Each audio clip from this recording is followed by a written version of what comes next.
2024-2025 시즌 UEFA 유로파리그 조별리그 1차전에서 토트넘 허스퍼는 헝가리 부다페스트에 있는 그룹파마 스타디움에서 페렌츠바로시를 상대로 2대1 승리를 거뒀습니다. 이 승리로 토트넘은 승점 3점을 얻으며 좋은 성적을 이어가고 있습니다. 경기 전 영국에서 가장 많이 논의된 문제는 손흥민이 출전할 수 있을지 여부였습니다. 토트넘이 공식 경기에서 4연승을 기록하고 있음에도 불구하고 팬들은 손흥민이 빠지면 승리 행진이 언제든지 중단될 수 있다는 우려를 하고 있었는데, 그러나 이러한 상황에서 메디슨은 손흥민에 대한 발언으로 영국 전역을 충격에 빠뜨렸습니다. 경기 종료 후 카메라는 선수들의 축하 장면을 포착했습니다. 그 순간 부팀장 메디슨이 쿨루셉스키에게 말을 건네며 쿨루셉스키가 생방송 중에 화를 내는 장면이 담겼습니다. 구체적인 상황은 오늘 영상에서 함께 알아보시죠. 토트넘은 감독 안제 포스테코글루의 지휘 아래 헝가리 부다페스트에서 열린 UEFA 유로파리그 2차 조별리그에서 페렌츠바로시를 2대1로 이겼습니다. 토트넘은 이번 시즌 유로파리그 우승을 목표로 하여 1차전에서 카라바흐 FK를 이긴 데 이어 2차전에서도 승리하며 리그 순위 3위로 올라서 곧바로 토너먼트 진출 가능성을 높였는데요.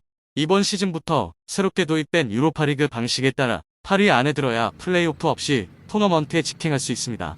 이전 카라바흐와의 경기에서 주장이자 에이스인 손흥민은 허벅지 부상으로 런던에 머물며 회복 중입니다. 토트넘은 헝가리에서 열린 경기에서 젊은 선수들을 주축으로 선발 라인업을 구성했습니다. 특히 주목할 점은 토트넘에 합류할 예정인 양민혁과 루카스 베리브, 아치 그레이, 윌 랭커셔, 미키 무어와 같은 젊은 선수들이 선발로 출전한 것입니다. 경험이 부족한 토트넘은 전반 초반 페렌츠바로시에게 주도권을 빼앗겼죠. 경기 시작 4분 만에 페렌츠바로시의 공격수 바르나바스 버거가 슛 기회를 잡았지만 토트넘 골문을 벗어났습니다. 16분에는 트라오레의 패스로 버거가 헤딩골을 넣었으나 오프사이드 판정으로 골이 취소되었습니다. 18분에는 다시 버거가 헤딩 슛을 시도했으나 이번에는 골키퍼 구글리의 모 비카리오가 선방했습니다. 토트넘은 전반전 여러 차례 위기를 넘긴 후 반격을 시작하며 23분에 선제골을 터뜨렸습니다. 미키 무어의 패스가 페렌츠바로시 수비를 뚫고 파페사르에게 전달되었고, 사르는 정확한 슛으로 골을 성공시켰는데요. 17세의 무어가 공을 연결해 멋진 선제골을 만들어냈습니다.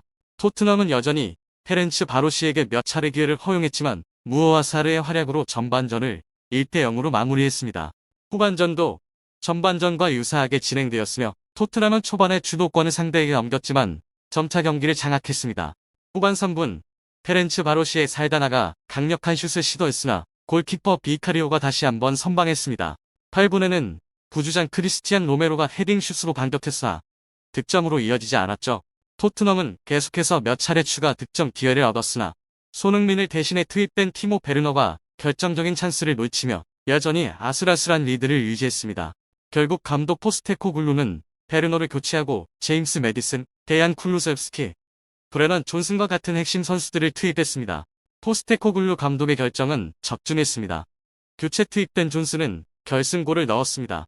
40분에 존슨은 메디슨의 패스를 받아 페렌츠바로시 골대에 공을 찼고 공은 골대를 맞고 골망을 흔들었습니다. 페렌츠바로시의 바르나바스 버거가 만회골을 넣었지만 토트넘은 2대1로 승리를 지켜냈는데요. 토트넘의 인상적인 승리 후 경기장과 관중석의 분위기는 열광적인 환호로 가득 찼습니다. 카메라는 선수들과 팬들의 감격스러운 순간을 놓치지 않았고 그들의 감동적인 장면을 포착했습니다. 벤치에 있던 선수들 역시 이 기쁨을 함께 나누며 중요한 승리를 축하했습니다. 하지만 즉시 주목되지 않은 아주 중요한 순간이 있었습니다. 환호성 사이로 부주장 제임스 메디슨이 동료인 데얀 쿨루셉스키와 논쟁을 벌였던 것입니다. 모두가 승리의 기쁨을 누리던 그 순간 메디슨은 갑자기 쿨루셉스키에게 충격적인 말을 건넸죠.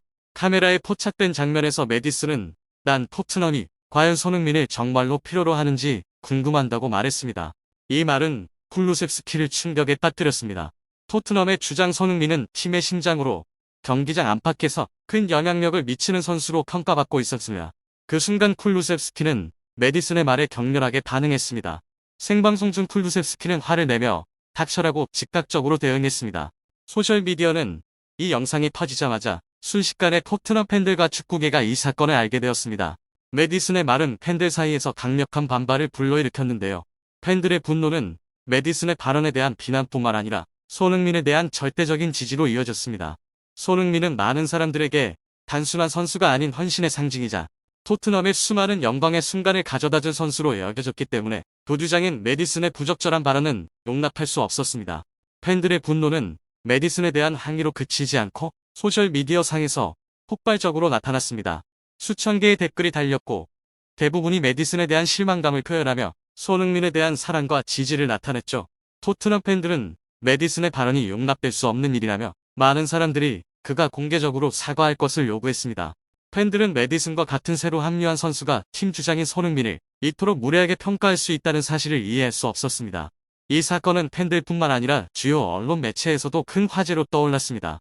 메디슨의 발언을 두고 전문가들 사이에서도 논란이 일었으며 일부는 단순한 호기심으로 한 발언일 뿐이라고 했지만 대부분은 그의 무례한 태도를 간과할 수 없다고 지적했습니다.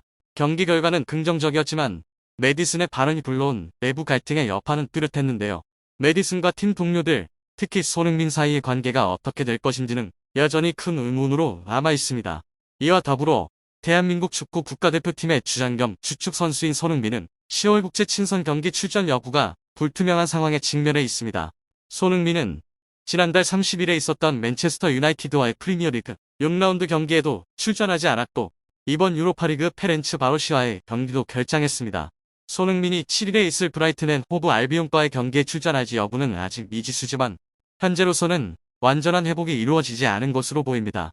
홍명보 감독은 10일과 15일에 있을 월드컵 아시아 예선 경기에서 손흥민을 국가대표팀 명단에 포함시켰습니다. 홍 감독은 손흥민과 직접 소통하며 상황을 논의했다. 손흥민은 상태가 점차 호전되고 있다고 느끼고 있지만 본인과 클럽 모두 아직 출전 준비가 되지 않았다고 판단하고 있다고 밝혔습니다. 이는 손흥민의 출전 여부가 아직 불확실하다는 것을 의미하며 그가 경기에 출전할 수 있을지 여부는 회복 상황에 달려있죠. 손흥민이 출전하지 못하거나 제한된 시간 동안만 출전할 수 있는 상황에 대비해 홍명보 감독은 플랜 B를 준비했습니다. 황희찬이나 이재성이 손흥민의 자리를 대신할 수 있습니다. 또한 새로운 재능들을 과감히 기용할 가능성도 있습니다. 챔피언십에서 활약 중인 엄지성과 배준호가 유력한 후보로 거론되고 있습니다. 엄지성은 올해 광주 FC를 떠나 수완지 시티에 합류했으며 배준호는 지난해 스토크 시티에 입단해 올해의 선수로 선정된 바 있습니다. 두 선수 모두 좋은 폼을 유지하고 있습니다. 엄지성은 지난달 29일 브리스톨 시티와의 경기에서 날카로운 코너킥으로 어시스트를 기록했는데요. 엄지성은 챔피언십 시즌 시작부터 8경기 모두 선발로 출전하며 확고한 입지를 다졌습니다. 엄지성은 손흥민과 가장 유사한 스타일의 선수로 평가받고 있습니다. 그는 왼쪽 윙에서 중앙으로 침투하며 오른발로 슛을 시도하는 경향이 있습니다. 또한 폭발적인 속도와 정확한 슛 능력을 겸비해 손흥민의 직접적인 대체자로 꼽힙니다. 배준호는 지난 3일 포츠머스와의 경기에서 2개의 어시스트를 기록했습니다. 그는 팀플레이와 깔끔한 경기 운영으로 스토크 시티가 3연패를 끊는 데 기여했습니다. 배준호는 엄지성과 마찬가지로 팀의 핵심 선수로 자리 잡았습니다. 배준호는 경기에 나설 때 다양한 역할을 수행할 수 있죠. 그는 탄탄한 기술적 기반, 볼 컨트롤 능력, 민첩한 움직임, 그리고 동료들과의 조화를 자랑합니다. 엄지성과는 다른 스타일이지만 배준호도 스토크 시티에서 왼쪽 윙어로 활약하고 있습니다. 이로 인해 이강인의 부담을 덜어줄 수 있을 것입니다. 이강인처럼 배준호는 팀의 양쪽 윙에서 다채로운 공격력을 보여줄 수 있는 선수입니다.